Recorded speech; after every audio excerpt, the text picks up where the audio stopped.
오늘 삶이 가라앉는다고 느껴질 때라는 제목으로 하나님 말씀을 나누겠습니다. 여러분 잘 아시는 금도끼, 은도끼 이야기가 있습니다. 우리 줄거리 대략 다 아시죠? 어렸을 때부터 많이 들어오셨기 때문에 한 선한 나무꾼이 있는데 어머니가 있어서 그를 봉양해야 합니다. 그에게 있었던 소중한 그 새도끼를 가지고 하루하루 나무를 잘 또 베어서 그것으로 먹을 양식을 사고 어머니의 또 약도 또 준비하고 그렇게 생활을 하던 그가 어느 날 그 나무를 베던 중에 그 새도끼를 그만 손에서 놓쳐버려서 그것이 물에 빠져버리고 만 것이죠. 그렇게 울고 있던 차에 어디선가 나타난 이 산신령이 오더니 왜 그러느냐, 그 사정을 여차여차 듣더니 물속으로 들어가서 금도끼를 꺼내옵니다. 이것이 네 도끼냐 할 때 아닙니다. 그러냐 그러면서 다시 들어갑니다. 은도끼를 꺼내옵니다. 이것이 네 도끼냐 그러니까 아닙니다. 그래요. 그렇구나 그러면서 다시 들어갑니다. 새도끼를 꺼내옵니다. 이것이 네 도끼냐 그러니까 예 맞습니다. 그래요. 보통 사람 같으면 금도끼, 은도끼 다 욕심 낼 법도 한데 이 나무꾼은 정직하게 새도끼가 자기의 것이라고 말해 산신령이 그 세 개의 도끼를 다 줬다는, 그래서 행복하게 잘 살았는데, 그렇게 행복하게 살아가고 있는 그 나무꾼을 옆에서 지켜보고 있었던 어느 한 욕심쟁이가 그 소식을 듣고 자기도 가서 일부러 새도끼를 물에 빠뜨립니다. 산신령이 등장을 해서 금도끼를 꺼내 들더니 이 도끼가 네 도끼냐? 예 맞습니다.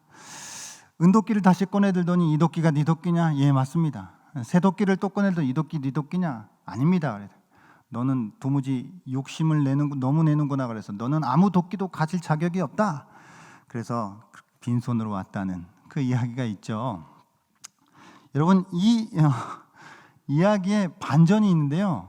이게요 한국 전래동화인 줄 알았어요 저는요. 근데 원래는 이게 그리스 로마로부터 2000년 정도에 고대 그리스로부터 전해 내려오는 이솝 우화에 실려 있는 내용을 우리나라에서 이제 각색을 해요. 헤르메스라고 하는 그 신인데 그걸 산신령으로 이렇게 바꿔서 우리나라 버전으로 그게 각색을 해서 이렇게 마치 한국 전래동화처럼 그렇게 전해져는 이야기라고 합니다. 여러분 이 금도끼, 은도끼의 이야기가 가지고 있는 교훈이 뭘까요?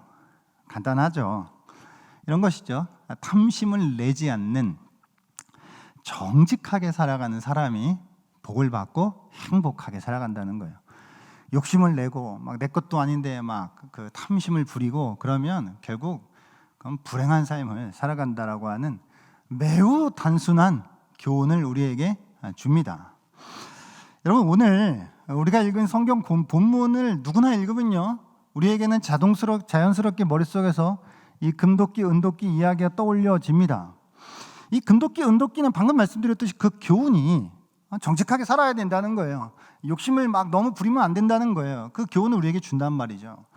그런데 성경에 오늘 열왕기하 6장에 도대체가 엘리사와 이 새도끼 이야기, 이건 왜 여기에 들어가 있는 것이고 도대체 이 이야기가 우리에게 주는 교훈은 무엇인가?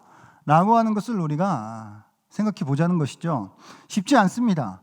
도대체 이 짧은 이야기 1절부터 7절까지 짧은 내용입니다. 이 짧은 내용이 또 왜 여기에 이게 들어가 있을까? 이제 뒷부분으로 가면 이제 아람과의 전쟁에 대한 어떤 그런 내용들이 나와요. 거대한 이야기가 나오기에 앞서서 매우 사소해 보이는 그런 이 이야기가 여기에 이제 삽입되어 있다라고 하는 것이죠. 자, 오늘 이 이야기를 소설이라고 가정하고 매우 짧은 소설이라고 가정하고 이거를 소송의 구성 요소가 5개가 있다라고 하는데 보통 발단, 전개, 위기, 절정, 결말 이렇게 있잖아요. 요 5가지로 아주 신속하게 한번 이 본문을 살펴보면서 본문이 우리에게 주는 교훈이 무엇일까라고 하는 것을 한번 생각해 보도록 하겠습니다. 첫 번째는 발단이죠. 이 이야기가 또 왜 시작되었을까? 이 이야기의 그 시발점이 무엇인가? 라고 하는 것이죠. 그건 결국은 엘리사 당시에 있었던 선지 학교의 부흥이에요. 그러니까 엘리사는 당시에 여러 가지 선지자 제자들, 선지 생도들, 그 사람들을 키우고 그들과 함께 그 어두운 시대이지만 그 어두운 시대에 하나님의 사명을 감당하고 있었다라고 하는 것입니다. 그런데 그 선지 제자들을 키우는 그 어떤 소위 이제 선지 학교라고 부르겠습니다. 좀 편하게. 그 선지 학교가 뭐 길갈에도 있었고, 우리가 이제 엘리야 이야기부터 쭉 살펴보게 되면 길갈에도 있었고 뭐 또 여리고에도 있었고 베델에도 있었던 것으로 보여집니다. 그렇게 곳곳에 있었던 이 선지 학교에 우리가 예상하고는 좀 다르게 의외로 많은 젊은이들이 이 엘리사에게로 몰려왔고, 이 또 선지 학교에서 또 선지자로서의 하나님 앞에 부르심을 또 듣고 하나님 앞에 사명을 감당하는 그런 결단을 해서 이렇게 모이기 시작했고, 그 수가 생각보다 많았던 것처럼 보입니다. 그래서 이 많은 젊은이들이 이제 모여들게 되자 결국은 선지 학교의 시설이 이제 부족하게 되는 것이죠. 그 시설이 그 많은 사람들을 감당할 수 없게 되었던 것입니다. 그래서 그 제자들의 어떤 수가 증가하게 되자 그 공동체로 생활을 했었던 것으로 보여지는데, 그 좁아진 어떤 그 협소한 그 장소로 인하여서 문제가 생기게 되었기 때문에 또 다른 좀 더 장소를 확장하든 아니면 또 다른 곳에 어떤 시설들을 만들어야 하든 그런 어떤 필요가 생겼다라고 하는 것입니다. 그래서 이 선지자의 무리들이 새로운 장소에 새로운 시설물을 건축하려는 계획을 세웠던 것입니다. 그래서 엘리사와 이 제자들이 이 건축하려고 했던 이 어떤 그런 장소는 그냥 어떤 거주지, 그냥 단순한 그냥 이렇게 머무는 곳, 그 정도라기보다는 그들을 교육하고 그들을 하나님의 또 사람으로 세워가는 어떤 교육적 장소로 보는 것이 옳아 보입니다. 참 여기서 우리가 참 저는 은혜가 되는 것은 이 어떤 엘리야 때로부터 이 아합 그 이후로 이어지는 참 영적으로 암울하다라고 볼 수 있는, 이스라엘이 영적으로 참 그 어두웠다라고 볼 수 있는 그런 시대 속에서도 하나님께서 웬걸 이 많은 어떤 젊은이들을 이렇게 거룩한 씨앗으로 이 시대에도 하나님께서 심어가고 계셨고 그들을 자라가게 하고 계셨던 이 하나님의 손길이 느껴졌기 때문에 참 은혜가 되었습니다. 오늘날 우리 한국교회가 많은 어려움을 겪고 있다라고 하는 이때이지만, 그럼에도 불구하고 이때에도 하나님께서 심으시고 하나님께서 자라게 하시는 거룩한 씨앗들이 있는 줄 믿습니다. 특별하게 오늘 이곳에 우리가 함께 예배한 우리 신강교회 안에 우리 신강교회가 이 어두운 시대, 이 암울한 이 영적인 이 시대에 하나님께서 우리를 심으시는 거룩한 씨앗이 되어서 이 시대에 하나님의 나라를 확장하는 아름다운 도구로 쓰임받는 은혜가 있게 되기를 소망합니다. 이게 이제 발단이에요. 선지학교의 부흥이 발단입니다. 두 번째 전개예요. 전개는 그래서 이제 그러면 어떻게 할 거냐라고 하는 방법을 찾고 이제 그 방법을 실행에 옮기는 것입니다. 그래서 요단 선지학교 설립을 계획하는 것이죠. 원래 그 있었던 곳을 확장한다라고 하는 그런 계획보다는 오히려 또 다른 곳에 새로운 신학교를 선지학교를 세우자라고 계획을 세웠습니다. 그래서 그렇게 판단하였고 새롭게 결정된 장소가 바로 어디였냐면 요단이었습니다. 이게 요단은 성경에서 여러분 참 많은 기적과 영적인 사건들이 일어난 장소이죠. 제자들이 요단으로 가서 건축을 할 계획을 세우고 엘리사에게, 스승인 엘리사에게 제안서를 올립니다. 그래서 제자들의 제안을 들은 이 엘리사는 가라라고 그렇게 아주 허락을 그렇게 해주는 것이죠. 그리고 그 뒤에 바로 이어서 제자 중 한 명이 엘리사에게 한 가지를 더 요청합니다. 그것이 무엇이냐면 함께 가자라고 하는 것입니다. 엘리사가 같이 가주기를 원했던 것이죠. 그 또 요청에 엘리사는 결국 그것을 허락하고 제자들과 함께 길을 요단으로 향한 길을 떠나게 되는 것이죠. 이렇게 이제 요단 선지학교 설립 계획을 세우고 그것을 이제 실행하기에 이르게 된 것입니다. 이제 두 번째 이제 전개가 끝나고 이제 세 번째 이제 위기. 빨라요. 지금 뭔가가 빨라요. 발단 전개 이제 위기예요. 위기는 무엇이냐면 새도끼를 물에 빠뜨리는 것입니다. 여러분 사실 이 요단이라고 하는 그 장소는 어떤 어떤 건물들을 짓기에 적합한 그런 커다란 나무들을 구하기에는 그렇게 적절하지 않은 곳이었다라고 합니다. 그러니까 이스라엘의 요단보다 오히려 더 다른 곳에 더 훌륭한 나무들을 구할 곳이 있었던 것 같은데 비교적 나무가 훌륭하지 않는 이 요단이라고 하는 곳에 이들이 선지 학교를 세우기로 결정을 했고 그곳으로 가서 지금 일을 시작을 하고 있는 것입니다. 이 이유는 목재 공급처로서는 뭐 이렇게 적절하지 않을 수 있을지 모르겠지만 그럼에도 불구하고 하나님께서 이 요단을 통해서 성경의 수많은 곳에 참 많은 사건들, 기적들을 일으켜 주셨던 것으로 비추어 보아서 이 곳에 선지학교를 세우는 것이 어떠한 하나님의 뜻이 있었던 것으로 보여지고 또 그래서 결국은 하나님께서 그곳에서 그 요단이라고 하는 곳에서 하나님의 하나님 되심과 특별히 자연을 거슬러서 역사하시는 그 하나님의 권능을 또 나타내시기를 원하셨기 때문에 또 요단이라고 하는 곳에 새로운 저들의 교육 장소를 만들어 가기를 원하셨던 것 같습니다. 이제 요단에 도착한 제자들은 본격적으로요 이제 나무를 베고 이제 건축을 이제 시작을 이제 하게 됩니다. 여기서 드디어 오늘 이 짧고 짧은 이 이야기의 위기, 문제가 발생하는 것이죠. 나무를 열심히 베고 있던 한 제자가 그만 실수로 도끼를 놓쳐버려서 물에 빠뜨리고 만 것이죠. 도끼날이 자루에서 빠져나가는 일들은 이 당시에 매우 흔히 있었던 일처럼 보입니다. 그것을 우리는 어디서 볼 수 있냐면 신명기 19장 5절 말씀이에요. 같이 한번 읽어보도록 하겠습니다. 시작.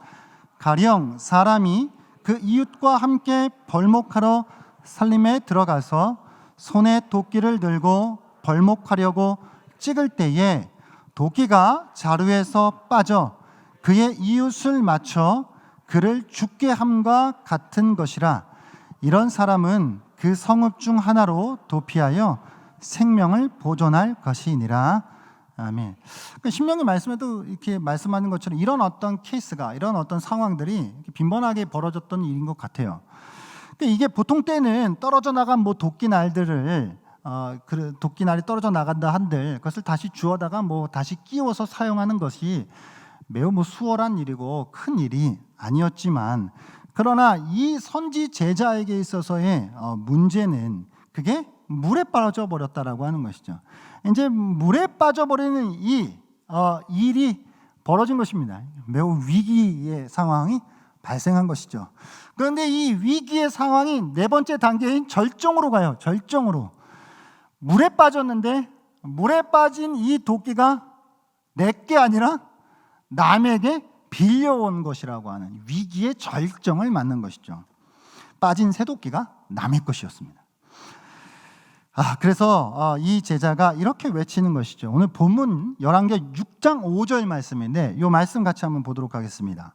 시작. 한 사람이 나무를 벨 때에 새도끼가 물에 떨어진지라.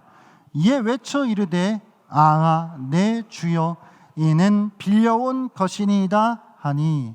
이 빌려온 거예요. 당시에 뭐 청동기에서 이렇게 철기로 넘어가는 어떤 그런 시기 가운데에 이 철이라고 하는 것, 그것이 비교적 지금보다 훨씬 더 값어치가 있었던 것 같습니다. 한마디로 새도끼라고 하는 것이 이게 되게 귀중한 물건이었다라고 하는 거예요. 이 선지학교에서 살아갔던 이 엘리사의 이 선지 제자들이 우리가 성경 통해서 계속 보고 있지만 매우 검소하고 가난한 삶을 살았단 말이에요. 그러니까 어떤 뭐 그럴듯한 어떤 뭐 새도끼를 뭐 장만할 수 있는 수준이 아니었을 거란 말이에요. 근데 아주 거룩한 비전을 가지고 새로운 선지학교를 세우기 위해서 그거를 어떻게 또 누군가에게 사정해서 아마 빌려온 것 같아요. 이 귀한 이 소중한 그것을 지금 남에게 빌려온 그것을 잃어버린 이 상황. 그래서 아주 부르짖고 있는 것이죠. 외쳐서 아주 도움을 요청하고 있는 것입니다. 이런 상황 가운데 이제 위기의 절정을 맞게 되는 것인데, 이제 다음으로 우리는 이제 마지막 단계인 결말로 갑니다. 결말은 뭐죠? 이제 이 제자가 당한 곤란한 상황을 지켜보던 엘리사가 여기에 개입합니다. 엘리사가 이제 새도끼를 떠올려 주는 것이죠. 성경 기자가 여기서 근데 갑자기 엘리사라 하지 않고 하나님의 사람이다라고 그렇게 바꾸어서 불러요. 열왕기하 6장 6절입니다. 말씀 같이 한번 읽어볼까요? 시작. 하나님의 사람이 이르되 어디 빠졌느냐 하매 그것을 보이는지라. 엘리사가 나뭇가지를 베어 물에 던져 새도끼를 떠오르게 하고, 결국은 엘리사가 아니라 하나님의 사람, 그러니까 엘리사가 하나님의 사람으로서 하나님의 능력을 나타내 준다라고 하는 것을 암시해 주는 부분이죠. 엘리사의 능력이 아니라 하나님의 능력이 나타나는 것입니다. 엘리사가 제자에게 이렇게 물어요. 빠진 곳이 어디인지 이렇게 물어요. 엘리사가 물어보았다라고 하는 것, 어디에 도끼가 빠졌는지 모른다라고 하는 것, 선지자도 모르는 것이 있다라고 하는 것, 이것은 결국 엘리사가 하나님이 아니다라고 하는 것. 엘리사는 다만 하나님의 사람으로서 하나님의 능력을 나타내는 통로로 쓰여지고 있다라고 하는 것을 보여주고 있는 것이죠. 그래서 오늘 지금 5개 단계로 우리가 달려왔습니다. 발단, 전개, 위기, 절정, 결말. 끝났어요. 그럼 도대체 이 짧은 이야기가 우리에게 주는 교훈이 무엇이냐 말이에요. 금도끼, 은도끼는 아까 뭐라 그랬죠? 탐심을 부리지 않고 정직하게 살아가는 사람은 행복하게 살아가게 된다. 그러니까 욕심내지 말고 잘 살아, 정직하게, 거짓말하지 말고. 오늘 엘리사의 새도끼 이야기가 우리에게 주는 교훈이 있을 거란 말이에요. 생각해 보자는 것이죠. 첫 번째 교훈은 하나님은 우리의 개인적인 사소한 일상을 구원해 주시는 분이라고 하는 거예요. 우리가 엘리사와 함께 쭉 여행을 하고 있어요. 지금 엘리사와 함께, 엘리야가 아니라 엘리사와 함께. 그러면서 우리는 하나님이 참으로 많은 사람들의 소소한 일상 속에 관심을 가지시는 모습을 보아왔어요. 하나님은 국가 간의 전쟁과 같은 커다란 중대한 일에도 개입하셔서 역사를 주관하시는 분이시지만, 그뿐만이 아니라 한 개인의 매우 작아 보이는, 개인적으로 여겨지는 그런 일에도 역사하시는 자비로우시고 은혜로우신 하나님이시다라고 하는 사실입니다. 어떤 것들이 있었죠? 과부의 가난한 삶을 넉넉하게 채워주셨어요. 아들이 없는 그 가정 속에 아들을 허락해 주셨어요. 솥에 독이 든 국을 고쳐주었어요. 그리고 한 장군의 나병을 치유해 주었단 말이에요. 오늘 본문에서는 나무를 베다가 새도끼를 잃어버린 그 한 사람의 그 곤경을 하나님께서 구원해 주셨다라고 하는 말입니다. 하나님이 도우시는 사람들은 매우 다양했어요. 그가 이전에 하나님께 가까웠었던 사람이든지, 하나님 편이었든지, 아니면 하나님께 좀 적대적인 사람이었든지 상관없었어요. 그가 이 어떤 문제가 자기의 부주의로 인한 실수로 벌어진 일이었든지 아니었든지 그것이 중요하지 않았어요. 그가 남성이었든지 여성이었든지 그게 중요하지 않았습니다. 높은 지위에 있었든지 낮은 지위에 있었든지 상관이 없었습니다. 그것이 이스라엘 민족이었든지 타 민족이었든지 그것이 중요하지 않았단 말입니다. 하나님은 모든 사람을 향한 그 긍휼의 마음을 가지고 그들의 사소해 보이고 개인적으로 여겨지는 그 일상 속에 개입하셔서 그들의 삶을 구원해 주시는 분이 바로 우리 하나님이시다라고 하는 사실. 그래서 우리는 오늘도 마음을 열고 우리의 삶 속에 개입하시고 찾아오셔서 우리의 삶을 구원해 가시는 그 하나님의 은혜를 믿어야 할 줄 믿습니다. 하나님의 은혜라고 하는 건 이렇게 엘리사를 통해 우리가 실제적으로 역사하시는 것이구나라고 하는 것을 깨닫게 되는 것입니다. 이게 첫 번째 교훈입니다. 두 번째 교훈은 지금은 여러분 우리가 지금 살아가고 있는 이 시대에는 더욱 공감이 필요한 때라고 하는 거예요. 공감이요. 우리 중에 이 성경을 읽으면서 야 이건 도대체 뭐냐? 뭔 이런 이야기가 성경에 끄집어 들어갔냐? 별 의미도 없는 것처럼 보여지는 분들이 있다면 그건 가난한 한 사람의 충격에 공감하지 못하는 자기 중심적 무능력 때문입니다. 그러니까 오늘의 이 말씀은요, 그 옛날 기중품인 도끼 한 자루에 관한 이야기이지만 오늘날 이와 같은 어려움을 당하고 절망 속에서 부르짖고 있는 이들을 향한 말씀이기도 합니다. 하나님의 은혜는 이 세상에 흙탕물 속에서 빠져버린 새도끼와 같은 우리의 그 마음을 일으켜 주시는 것입니다. 여러분, 어떤 한 사람의 삶 속에 당면한 문제나 고통은 언제나 상대적이에요. 우리는 그게 내일이 아니기 때문에 별거 아니야 라고 생각할 수 있지만 그렇게 가볍게 넘겨버려서는 안 될 때가 많다는 것입니다. 어쩌면 그 당사자에게는 너무나도 중대한 일일 수 있단 말이에요. 오늘 뉴스를 통해서 제가 들었는데 코로나 칠드런이라는 말이 이제 있어요. 우리가 코로나 때문에 여러분 어떤 문제들이 발생했냐고 물어보면 대번에 우리는 제일 먼저 일단 경제가 망가졌어요. 그리고 여러 가지 좀 큼직큼직한 어떤 일들이 코로나 때문에 우리의 삶 속에 이렇게 찾아왔단 말이에요. 그런데 전혀 생각하지 않았었던 영역에 문제가 또 발생했던 것이 있는데 그게 뭐냐면 코로나 칠드런이에요. 뭐냐면 이건 코로나 시기에 태어난 어린 아기들로부터 청소년에 이르기까지 다 해당하는 것인데 이 아이들 안에 엄청난 보이지 않는 많은 문제들이 생겨지고 그것이 지금 그렇게 이들 안에 있다라고 하는 거예요. 그러니까 그 평소라고 한다면 학교에 가면서 그들과 함께 관계를 맺고 더 많은 사람들과 접촉하면서 사회적 유대감들을 만들어 가고 그뿐만 아니죠.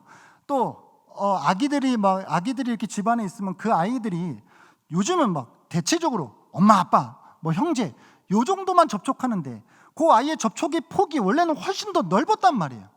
훨씬 더 많은 사람들 할아버지 할머니 더 많은 빈번하게 더 많은 사람들을 접촉해 나아가면서 관계의 어떤 교류가 있었는데 그런 것들이 다 하나하나 다 끊겨지면서 이 아이들에게는 보이지 않는 정서적인 박탈이 정서적 어떤 그 불안감이 이 아이들이 지금 쌓여져 가고 있다라고 하는 거예요. 그러니까 애들이요 말을 못하니까 지금 엄마들은 야 나 죽을 것 같아 이렇게 힘들다고 말은 하니까 알잖아요.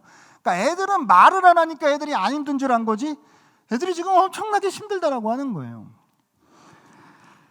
청소년 아이들도 지금 애들이 수업 받는 거 온라인 수업이 지금 그게 문제가 아니라는 거예요. 그럼 부모님들은 온라인 수업하면은 야 너 지금 집에서 편하게 너 수업 듣고 있는데 그런데 전문가들이 이야기하는데 온라인 수업이 더 힘들대요. 내가 혼자 해야 되니까 그게 더 힘들다는 거예요.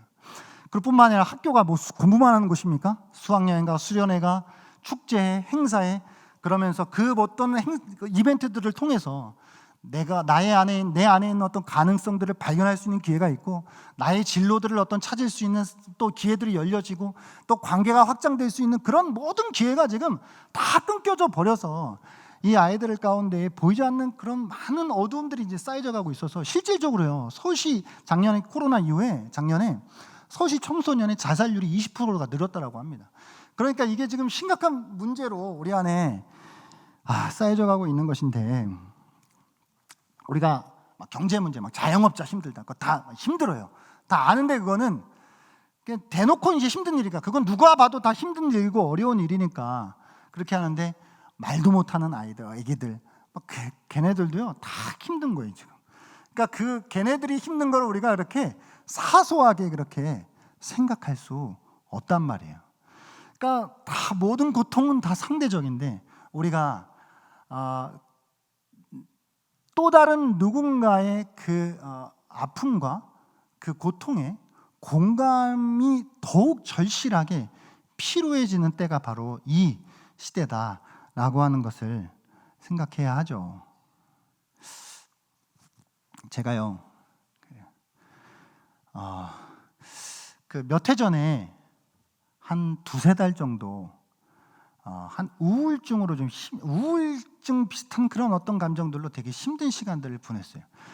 그 전에는요, 제가요, 우울이라고 하는 단어가 그 무슨 단어인가 그게 도대체, 옆에서 어떤 사람이 우울하다라고 하면 도대체 저건 어떤 감정을 말하는 것인가 이해를 못했고, 한편으로는 마음속에 이런 생각을 했어요. 저 나약해 빠져가지고 지금 우울하다고 하는 저런 쓸데없는 소리 나고 있고, 지금 말이야 예수 믿는 사람이면 저 따위 소리 나고 있고, 지금 저거 믿음이 없어서 그래, 이렇게 생각했단 말이에요. 그런데 그 기간 동안에 제가 그 우울증이라고 하는 것을 경험하면서 그 이후에요, 제가 우울증으로 힘든다라고 하는 사람 얘기가 들리면 정말 너무 마음이 아파서 그 사람과 그 사람의 이야기를 같이 공감하게 되더라고요. 여러분, 엘리사 이 제자가 쇠도끼를 빠뜨렸어요. 그럼 엘리사가 만약에 가정에서, 야 임마, 남자가 지금 쇠도끼 하나 빠진 거 가지고 죽을 소리하고 무슨 소리하고 그따위 소리하고, 하나님 더 커다란 일들 좀 행하시는 분인데 무슨 쇠도끼 하나 해주면서 지금 이러고 있어라고 만약에 했다면 안 되는 거죠. 그러니까 이 사람에게는 쇠도끼가 빠진 일이 이 사람에게는 그 사람의 삶이 가라앉고 있는 일이란 말이에요. 그러니까 우리가 그것이 경험해 보지 않으면 누구도 그 아픔을 모른단 말이죠. 모든 고통은 상대적인 것이에요. 오늘날 보이지 않는 곳에서 힘들어하고 있는 수많은 사람들의 그 아픔 속에 우리가 더 공감해야 할 때가 바로 지금이다라고 하는 것을 생각해 봅니다. 엄마들도 많이 힘드시죠. 어디서 들으니까 하루에 10번 설거지했다는 엄마들도 있다고 하는데 얼마나 힘드시겠어요 지금. 예. 오늘 이 말씀을 통해서 우리가 삶이 가라앉는다고 느껴질 때, 그러니까 이 제자는 쇠도끼가 가라앉는 것은, 물속에 가라앉는 건 지금 그의 마음, 그의 삶이 가라앉는 것일 수 있었습니다.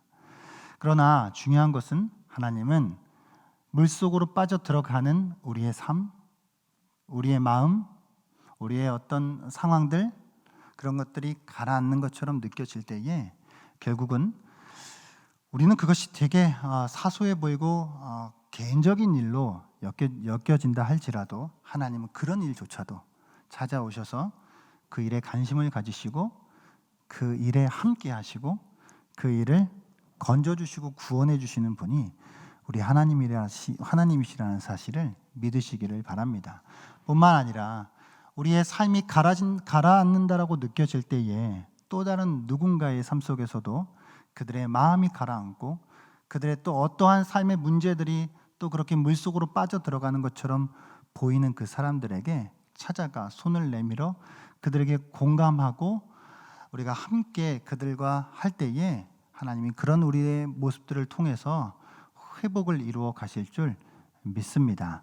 오늘 이 짧은 이 말씀을 통해 삶이 가라앉다고 느껴질 때에 하나님은 그 모든 것들을 다시 건져주시고 구원해 주시는 하나님이시다라고 하는 사실을 믿으시고, 또 나만이 아니라 내 주변에도 별거 아닌 것처럼 느껴졌던 그 사람들을 향해 우리가 다시 한번 눈을 돌려 그들의 삶 속에 함께 공감함으로 말미암아 우리 속에 회복을 이루어 가시는 그 하나님을 경험할 수 있는 우리 모두가 되기를 주님의 이름으로 축복합니다.